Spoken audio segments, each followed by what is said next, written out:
اعوذ باللہ من الشیطان الرجیم بسم اللہ الرحمن الرحیم۔ میرا آج کا موضوع ہے کہ خدا کہاں ملتا ہے۔ عزیزان گرامی، ہم بچپن سے یہ سنتے آ رہے ہیں کہ جتنے بھی صوفی، درویش، قلندر تھے، ہر انسان اللہ کی تلاش میں جنگل، پہاڑ، ریگستان، گلی گلی مارا پھرتا رہتا ہے۔ وہ خالق حقیقی جو اپنی پوری شان اور شوکت کے ساتھ جلوہ افروز ہے، اس کو ڈھونڈنے کے لیے پہاڑ، جنگل، ریگستان کی ریت کیوں چھاننی پڑتی ہے؟ مولا علی فرماتے ہیں کہ جس نے خود کو پہچان لیا، اس نے اپنے رب کو پہچان لیا۔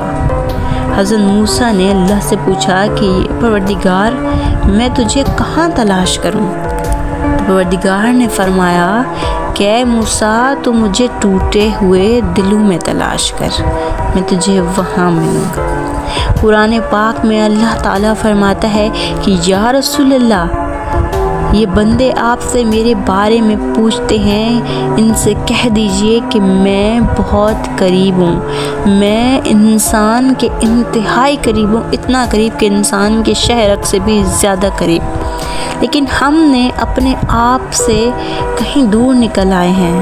اللہ فرماتا ہے کہ جب کوئی بندہ مجھے پکارتا ہے تو میں اس کی پکار کا جواب ضرور دیتا ہوں۔ عزیزان گرامی، میں ایک واقعہ بیان کرنا چاہوں گی کہ ایک یہودی نے حضرت ابوبکر سے سوال کیا کہ آیا آپ بھی اس امت کے خلیفہ ہیں؟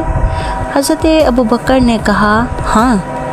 اس نے بولا، ہم نے توریت میں پڑھا ہے کہ خلفائے رسول تمام امت میں سب سے عالم ہوتے ہیں، سب سے زیادہ علم والے ہوتے ہیں، بس مجھے یہ بتائیے کہ خدا کہاں ہے، خدا کہاں ملتا ہے، آسمان پر یا زمین پر؟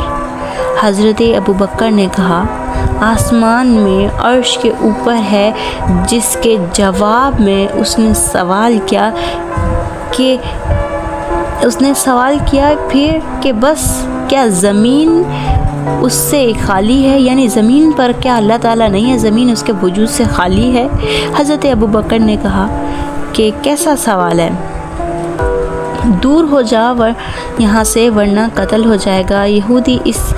یہودی اس خلیفہ اسلام سے معجب ہوا اور وہاں سے چلا گیا اور سیدھا حضرت علی کی خدمت میں آیا، اور حضرت نے فرمایا، اے یہودی، تیرا جو سوال تھا اور اس کا جواب جو تجھے ملا میں جانتا ہوں۔ یہ کہتا ہوں کہ باتحقیق خدائے عزوجل کے لیے کہاں ہے، بس کہاں کا اطلاق نہیں ہوتا، وہ بڑا صاحب جلال ہے، جو کسی مقام میں سمائے وہ ہر مقام پر، ہر جگہ پر موجود ہے۔ وہ اپنے علم سے سب کو گھیرے ہوئے ہے، وہ ہر چیز تدبیر سے خلق نہیں کرتا۔ حضرت علی نے فرمایا کہ کیا تم لوگوں نے اپنی کتابوں میں توریت میں نہیں پڑھا کہ ایک روز موسیٰ ابن عمران بیٹھے ہوئے تھے کہ مشرق کی طرف سے ایک فرشتہ آیا۔ موسیٰ نے اس سے پوچھا کہ تم کہاں سے آئے ہو؟ اس نے جواب دیا کہ میں اللہ کے پاس سے۔ پھر ایک اور فرشتہ مغرب کی طرف سے آیا۔ موسیٰ نے اس سے بھی پوچھا کہاں سے آئے ہو؟ اس نے جواب دیا کہ اللہ کے پاس سے۔ اس کے بعد ایک اور فرشتہ آیا اور اس سے پوچھا، اس نے بولا میں اللہ کے پاس سے 7ویں آسمان سے آیا ہوں۔ ایک اور فرشتہ آیا، اس نے کہا میں 7ویں زمین سے آیا ہوں اللہ کے پاس سے۔ بس موسیٰ نے کہا، پاک ہے وہ ذات، پاک ہے وہ ہستی کہ جس کا نہ کوئی مکان ہے اور نہ کوئی ایسا مکان جو اس سے خالی ہو، اس کی بنسبت ہر وہ شے، یعنی ہر شے کے قریب ہے وہ۔